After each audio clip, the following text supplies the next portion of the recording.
Hi guys, how we going? We're up on the vlog. YouTube have changed the way they do things, so in order to be able to live stream I need to have 1,000 subscribers, blah blah blah. So go in, share my things, get everybody to subscribe so we can go back to doing live vlogs once a week. But so we're recording this. I hope you're all well and feeling amazing. We have 890 days to go to my 50th birthday. I hope you're all counting down with me. But what's been happening, what's been going on, how is my range of motion journey traveling? It's an interesting one, I've got to tell you. I have had some opportunity to sit down and really look at the work that I've been doing. My thoracic spine is feeling much better. Again, I haven't been recording them and putting them up on the Instagram, that kind of stuff, because that was one little thing that just put a bit too much pressure on me, so I've decided to change that. I do hope to get some recordings up and running for you over the summer break, but we'll see what happens. I did just put up a video of a little self-massage neck stretch routine. If you're wanting to know how to do that, go watch that video. But the thing that I wanted to talk about was this big connection between developing my range of motion and understanding the reasons why I lost the range of motion in the first place, and then having to deal with or process or work through those reasons. Because the personal development is a huge part of working with yourself and working with your body and that kind of stuff. And for me, it's a huge part of life for me as well. And in the background, I knew that just getting in and stretching, I wanted to work on my thoracic spine. The ultimate goal there is to get my flexibility back that I had when I was in my 20s, because I miss doing the things that I could do in my 20s, and a lot of that was related to my flexibility and the way I felt in my body. So we're working on that. And then for me, there is a big connection between belief systems, holding patterns in the body, processing events and trauma and that kind of stuff that goes on in your life, and again holding patterns in your body, and the way it's all connected. So coming in and moving those tissues that have been stuck for such a long time, because I've been rigidly holding on to parts of my body and not letting go, because I need to be moving forward and need to be doing this and need to be doing that kind of stuff. All that stuff bubbles up, right? And it makes itself apparent. And so we do have to sit there and learn to work with it and play with it and develop the skills, develop the personal development skills, and the do the hard work. And the thing that came up with me in conversation with a good friend, sorry, I'm just gonna put that away. The thing that came up in conversation for me this week with a really good friend was self-forgiveness.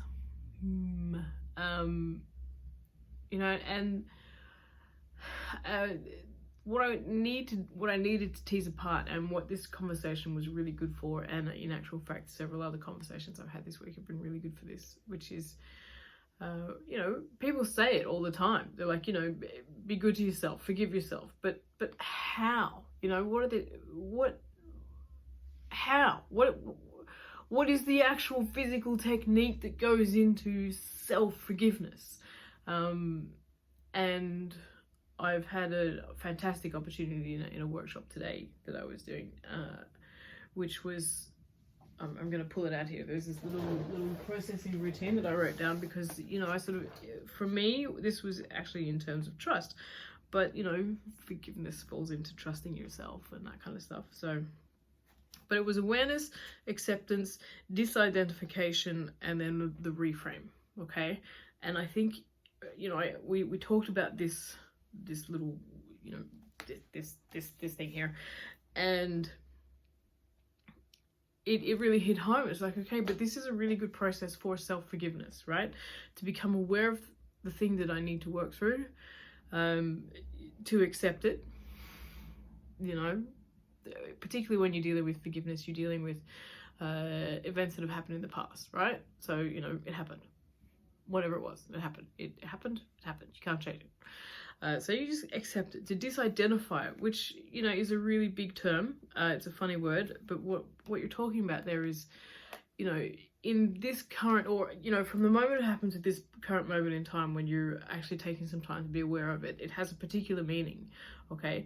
And then what we need to do is break down the you know, the solid shell of that meaning and realize that maybe there's some other meanings there.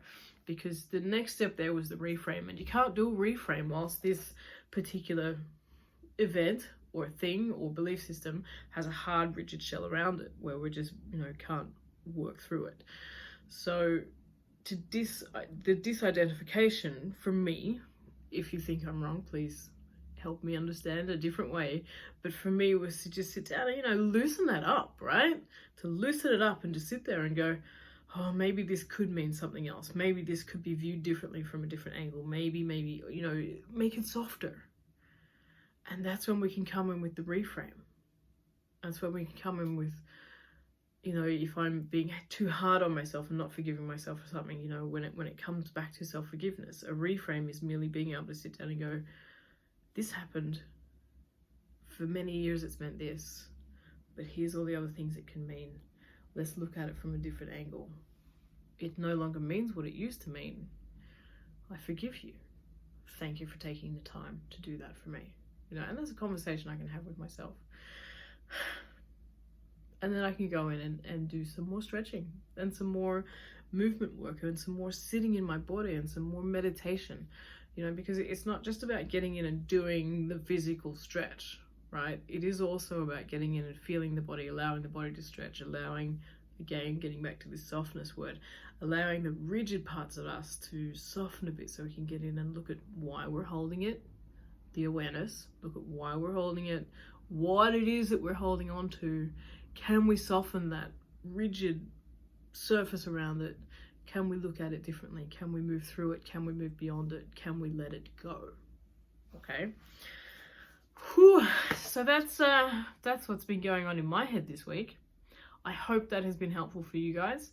If you need some space to discuss this kind of stuff, just get in contact.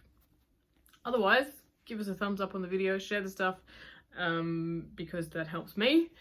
I have decided that we do need to push, like, you know, YouTube. Oh yeah, I've decided we do need to push forward and make something of this YouTube thing. So if you haven't already subscribed to the channel, subscribe to the channel. Share the channel with your people, you know, get them to subscribe, and, you know, we can all move forward in life in the new normal. All right, guys, love your work. Thanks a lot. We'll talk to you soon.